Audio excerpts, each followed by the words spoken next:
She didn't move, and her ghastly expression never changed. If anything, her smile only grew, as if she had never been more elated. I could hear Chris and his wife moving around upstairs. As if Lynn could hear them from her place outside, her head twitched slightly in their direction, and she began to close her mouth slowly. Chris called my name from upstairs, obviously concerned. I turned to see him and his wife Rebecca hurrying down the steps. When I turned back to the window, Lynn was gone. The only sign she'd been there at all was the 2 streaks of drool still dripping down the glass. I tried explaining to Chris and Rebecca about waking up to see Lynn watching me through their window. They were skeptical. Who wouldn't be? Chris and I went outside to the spot in front of the window, but there were no footprints in the dirt, just a slight indent. Animal probably, Chris guessed, and I didn't argue. He and Rebecca assumed I dreamt the entire episode, but they didn't understand, and I was too tired to explain it to them. I called out of work that day and turned my cell off. I didn't want to face Lynn. Just talking to her was too much for me at that point. I really started to believe something was irreversibly wrong with her, that no matter what promises she made, we'd never be the same again. The thought saddened me to my core. I cried most of the morning. By noon, I figured I was ready to confront her. Give her one last chance to explain herself. I could at least give her that after 6 years, I told myself. I turned my phone on and saw the dozens of texts she'd sent, all from a seemingly concerned wife. Can we talk? I love you. Please call me. I'm really worried. Can you answer? Just come home. And more of the same. All texts telling me she loved me and she wanted me home. How worried she was. Not a damn one addressing the crazy shit she pulled, like she hadn't been acting like a character from a Stephen King book. Even her texts were different. She normally texted novels just to tell me to pick up a loaf of bread. You'd think she'd have more to say to me after her bizarre shenanigans. I know it probably seems childish to some of you who are miles away from this situation. But if you saw the way Lynn had looked at me, how she scampered away on all fours like some wild animal, grinning at me from inside the closet like a lunatic, then I think you'd find my reaction was warranted. I ended up staying with Chris and Rebecca for another night. I didn't wake up yesterday until afternoon, and thankfully I didn't see Lynn's face watching me through the window. I don't want to pry because it's not my place. But is this fight something that can be mended? Rebecca asked. She'd made us both a sandwich for lunch, and I knew she wanted to breach the subject without seeming to be nosy. I don't know. She's like a different person, I said, choosing my words carefully. I still wasn't ready for her or Chris to know the full extent of the batshit craziness I had been dealing with. People change, Ben, but she's still the same woman you married. Maybe you both just need to talk through your issues. Whatever's going on, I'm sure it can be fixed, she said, ever the peacemaker. I think it's beyond that now. I don't think talking would help. I just don't trust her, I said. The words stung in my heart. I missed and loved my wife. But how could I live with someone like that? Living in constant fear didn't sound too appealing. Lynn loves you. She has to be absolutely crushed, she said. I don't know about that, I said. Well, she certainly seemed like it to me. I've never seen her so upset. Very much unlike the Lynn I know, Rebecca said, shaking her head sadly. It took a full minute for her words to really sink in, and when they did, I felt dread worming its way through my skin. Wait, what do you mean? You saw her? You saw Lynn? I asked, my mouth suddenly dry. Rebecca nodded casually as if that fact wasn't nightmare fuel. Maybe for her it wasn't. She stopped by this morning just after Chris left for work, she said, cleaning the plates from the table. I didn't see her car, though. Maybe she took an Uber or something. Beck, what did she say? Did she come inside? I asked, sweat starting to break out on my forehead. I began looking around, examining corners as though a predator lurked behind them. Number, she just asked if you were awake yet, and I said that you weren't. I asked if she wanted me to wake you, but she said no. Just said to let you sleep, she said as she washed the dishes. That's all? She didn't say anything else? I asked. Number? She looked awful, though, like she hadn't slept in days. I think you should call her. I got up from the table and thanked Rebecca for lunch. I felt a little bit better at the knowledge that at least she hadn't come inside. Still, I needed to double check that the doors were locked. I sat for a while trying to figure out what to do next. I didn't want to go home, but I felt that I owed it to Lynn to help her if I could. Hadn't I sworn an oath to love and honor her through sickness and in health? Clearly she was very sick. If she was sick, which I truly believe she was, I had to try and get her the help she needed. But I didn't even know where to start. I didn't want to call the police. And besides, what the hell was I going to tell them? That my wife was peeking at me? That she was being creepy? As bizarre as she'd been, she still hadn't committed any crime. Not yet, anyway. The police would have probably said that I was overreacting. But this wasn't some prank. It felt wrong. Dangerous, even. Like something sinister lurked beneath her smile. I knew as her husband I was well within my rights to have her committed. But what if she simply acted normal in their presence? She'd obviously been able to fool Rebecca into thinking she was just a concerned wife. As long as the doctors didn't find her a danger to herself or others, they'd have no choice but to release her after 72 hours. I felt lost and overwhelmed. So I did what any husband in my position would do. I called her mother. I didn't want to, believe me. Her mother, Marianne, and I were never on the best of terms. We'd never fought or anything like that. She just wasn't a very warm person and wasn't really easy to get along with.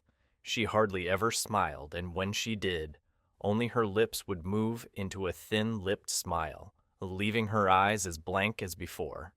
She gave off this aura that felt like she was permanently on the offensive. I'd only met her twice, and both times were for such short visits. I got the impression she didn't approve of me for her daughter. Lynn always ushered us out quickly, as she didn't want me to feel uncomfortable, which I was grateful for. Being in her mother's company felt almost unbearable, like walking on glass. I was glad when we moved 3 states away so we didn't have to see her often. I was happy to avoid the woman, but I needed her help.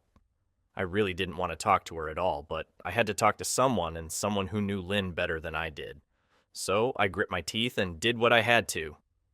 "Yes," she answered, already sounding irritated. "Marianne, it's me, Ben. Do you have a minute to talk?" I asked. I could hear her cluck her tongue in irritation. "I'm in the middle of writing some checks, but if you insist, I suppose I can spare a moment." "What is it that you want to discuss, Benjamin?" she said coolly. "It's about Lynn. She's been acting strangely, and I was wondering if you had any idea whether there was something—" I was quickly interrupted. "It's a bit difficult to follow your rambling, Benjamin. What is that you want from me?" she asked.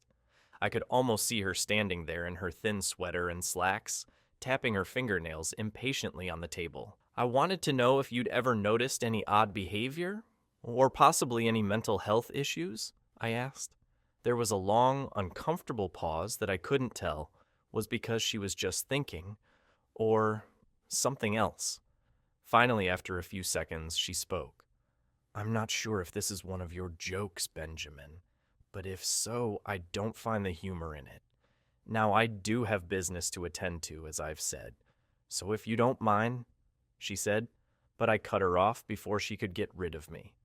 "Marianne, it's not a joke. I'm sincerely concerned about Lynn's mental health. Her behavior has been very erratic lately. I'm very worried about her, and I figured as her mother you would be as well," I said, my frustration evident in my voice. "If you're truly concerned, then I suggest you get the health professionals involved. I don't know what you expect of me," she snapped. I could tell she was seconds away from hanging up, and for some reason, I was desperate not to let her. I had the feeling that she knew a lot more than she was letting on. "Please, if not for me, do it for Lynn." I tried. I heard a faint, shaky intake of breath, as if she were trying to hold her steely persona together, but failing. "Marianne, I started. Benjamin, I don't know what to tell you. My only advice would be to seek professional help. Do not call here again. Goodbye. I tried to call out to her, but she'd hung up. I tried to wrap my head around the call and her refusal to help me. Even if she didn't like me, why wouldn't she want to help her own daughter? I couldn't understand that. I tried to replay the conversation, desperate to find something I missed. After a while, I almost gave up until I remembered her last words to me. Seek professional help. She'd said those words with a bit of urgency. I could have just been grasping at straws, but no, I was sure her voice had changed ever so slightly when she'd said that, as if they were very important. What had she meant? I assumed she'd been referring to medical professionals, but maybe she was referring to someone else. Someone that she didn't, for some reason, feel comfortable saying directly. Or maybe I was just desperate. I waited for Chris to get home, and after a very long and exhausting conversation with him and Rebecca, I convinced them that Lynn truly needed psychiatric help. I didn't tell them everything. I wasn't prepared to go into it yet, but I told them about our last encounter. How she'd hidden in the bathroom, peeking at me from the closet. They were obviously shocked, but thankfully they believed me. They too just wanted to help her. Still, they didn't think it was all that serious. Weird, maybe, but not dangerous. They just kept saying that Lynn had to be playing some kind of weird joke. Maybe for YouTube, Rebecca offered, if only half-heartedly. Chris didn't think we should involve the police just yet. He offered instead to go with me, and I readily accepted. He reasoned that calmly talking to her, trying to coax her into going willingly, was the best recourse. I agreed to do it his way. At least I wouldn't be going into that house alone. We drove over this morning just after breakfast. There was no way I was going at night. When we pulled into the driveway, my stomach began doing somersaults. Her car wasn't there, but I still didn't let my guard down. The front door was ajar, and for a split second I thought we'd see her eyes staring through the gap. I was shaking and starting to sweat. Chris, however, was fine. He waited for me to open the door, his hands in his pockets like he was going on a fucking stroll through the park. I envied his ignorance. I pushed the door open and was immediately hit with the stench of rot. Chris smelled it too, and he walked in the house behind me with his nose scrunched up. "What do you guys use to clean the floors around here, shit?" Chris mumbled. "Shut up," I said, my eyes darting around for any signs of Lynn. The house was deadly quiet and dark despite being 10 in the morning. All the curtains were closed up tight, refusing to allow any sunlight inside. If I hadn't left it just 2 days prior, I'd have thought the house to be abandoned. We moved through each room, carefully checking any place that she might hide, occasionally calling her name. "Why the fuck are you looking under the couch?" Chris asked eventually. "Aren't we looking for your wife?" He was looking at me like I was a moron. "Let's just go upstairs," I whispered. He shook his head but followed me up the stairs to check the bathroom and spare bedroom. On the way up, my shoes crunched over pieces of glass that looked to be littered over a few of the steps. I noticed that one of Lynn and my wedding portraits that hung on the wall along the staircase had been smashed. The frame hung crookedly, all the glass removed. I stared at the picture, a lump forming in my throat. We had taken the photo just after leaving the church, after saying our vows. She looked so beautiful in her white gown. I looked at Lynn's beautiful face.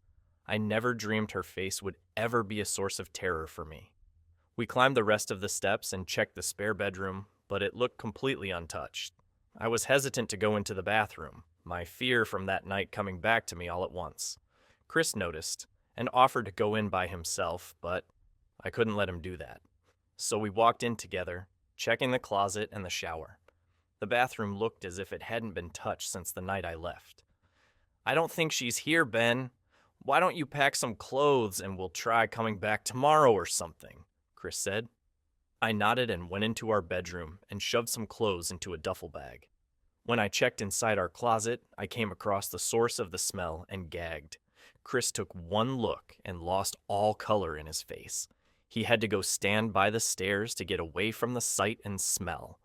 I gazed down in shock at what lay inside my bedroom closet. Soaking into the rug were at least a dozen eyeballs, all carefully laid out in pairs. Some were as large as a quarter, while others were as tiny as a marble. I stared down at the eyes she'd collected from small animals, and I wondered how she'd gotten them, and shuddered at the thought. Man, I thought I had it bad with Becca's shoe addiction, but fuck me, your wife's in here collecting eyeballs, Chris said, gagging. Ben, I think we should go, he called from the hall. I'm getting nauseous. All right. I grabbed my duffel and shut the closet door on my new nightmare. I stepped out into the hall and took a deep breath of air. I could taste the rot on my tongue, and I couldn't help but gag. Who the fuck lines up eyeballs in their closet like that? Chris mumbled. I tried to tell you she needed help. I said, She doesn't need help, Ben. She needs a fucking exorcist, he said. You coming or what? I can't stand the smell any... His words died in his throat, and his eyes grew wide with fear. I didn't ask him why. I could feel it. Someone was watching me, and I didn't think it was the eyes in the closet. I turned around, my eyes slowly scanning the bedroom. Christ, I whispered as I finally saw what we'd missed. Under the bed, curled on her side, watching us with the excitement of a kid on Christmas morning, was my wife. She held her hands together just under her chin, and they were shaking eagerly.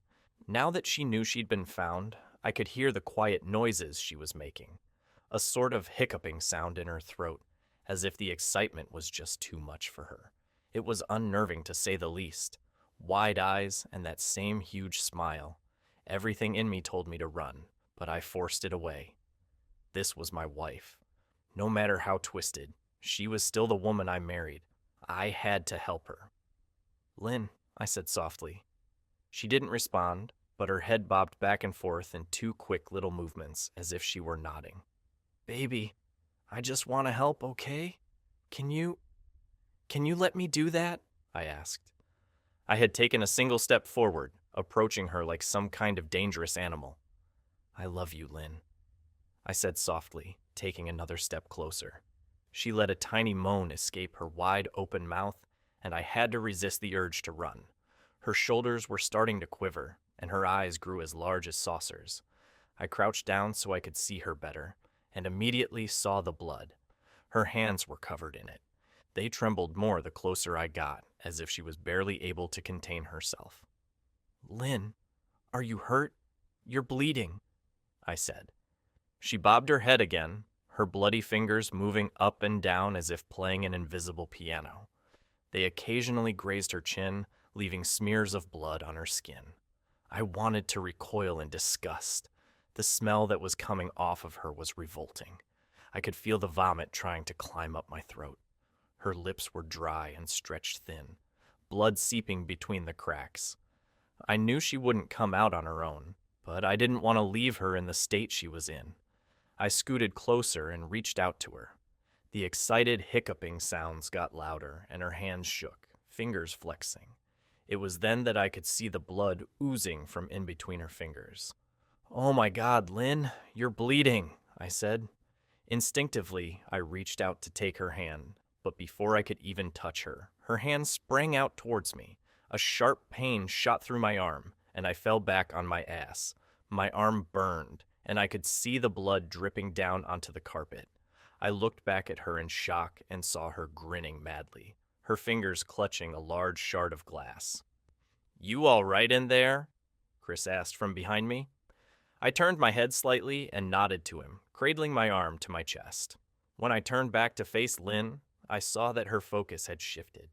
She wasn't looking at me anymore, and she wasn't smiling anymore either. She was staring past me, her eyes glaring at Chris the way a hungry lion might stare at an antelope. Her mouth was still hanging open, but it was twisted into a snarl. I got to my feet and began walking backwards down the hall, afraid to take my eyes off her. Are you bleeding? Chris asked. The moment the words left his mouth, Lynn started fast, scooting out from under the bed, the glass shard still in her fist. Chris, run! Go! I yelled. He must have been too afraid to move because a second later, I felt my back bump into him. He was still standing at the top of the stairs, staring at the horror that was my wife. Lynn had crawled completely out from under the bed and stood in the bedroom doorway, her face twisted in rage. Her whole body was visibly tense. Blood ran down her fingers and onto the floor. "Jesus, Lynn," Chris said. "You, playing hide and seek?" I reached back and pushed him towards the steps. "Move your ass, Chris," I said as quietly but firmly as I could. Lynn bobbed her head in fast, sharp motions and began to grin, stretching her mouth open wider and wider so that her chin seemed to touch her chest. I heard Chris mutter a prayer, and then he was running down the stairs. I stood at the top of the steps, stuck between the love for a woman who clearly needed serious help and self-preservation. "I only want to help," I said, choking back tears. Her eyes focused on me once again as she slowly lifted the glass, holding it out in front of her.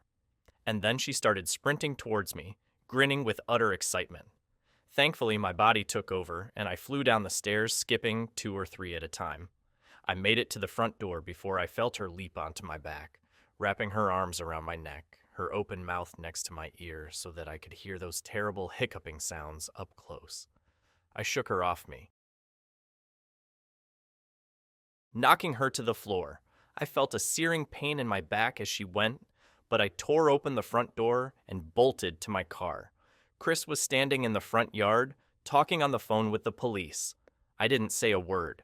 I just ran to my car and jumped in. Chris took the hint and followed me.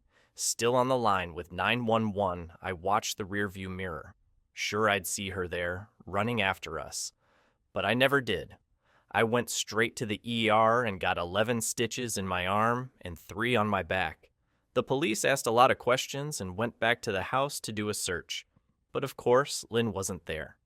They advised me to stay with a friend or relative for a while and to file a restraining order as soon as I could, but none of those things would matter. Somehow I just knew. I dropped Chris off at home and went to a motel an hour away. I wanted to put as much distance between me and Lynn as I could. This is where I've been for the last 4 hours. I thought maybe the police would find her. Maybe they'd get her the help she desperately needs. But now I don't think so. Because 40 minutes ago, I got a text from an unknown number. Just 3 words. "I found you." And a picture attached. The picture was dark and grainy, but I instantly knew what it was. There was no mistaking my wife's eye. I started typing this out immediately after. I don't know what to do. I'm alone and scared, and I can't help but feel that I'm being watched. All right, that's it for today's spooky fun. Thanks for hanging out. If you enjoyed getting creeped out, smash that like button and hit subscribe, because we've got plenty more chills and thrills on the way. Stay tuned. If you're not too scared,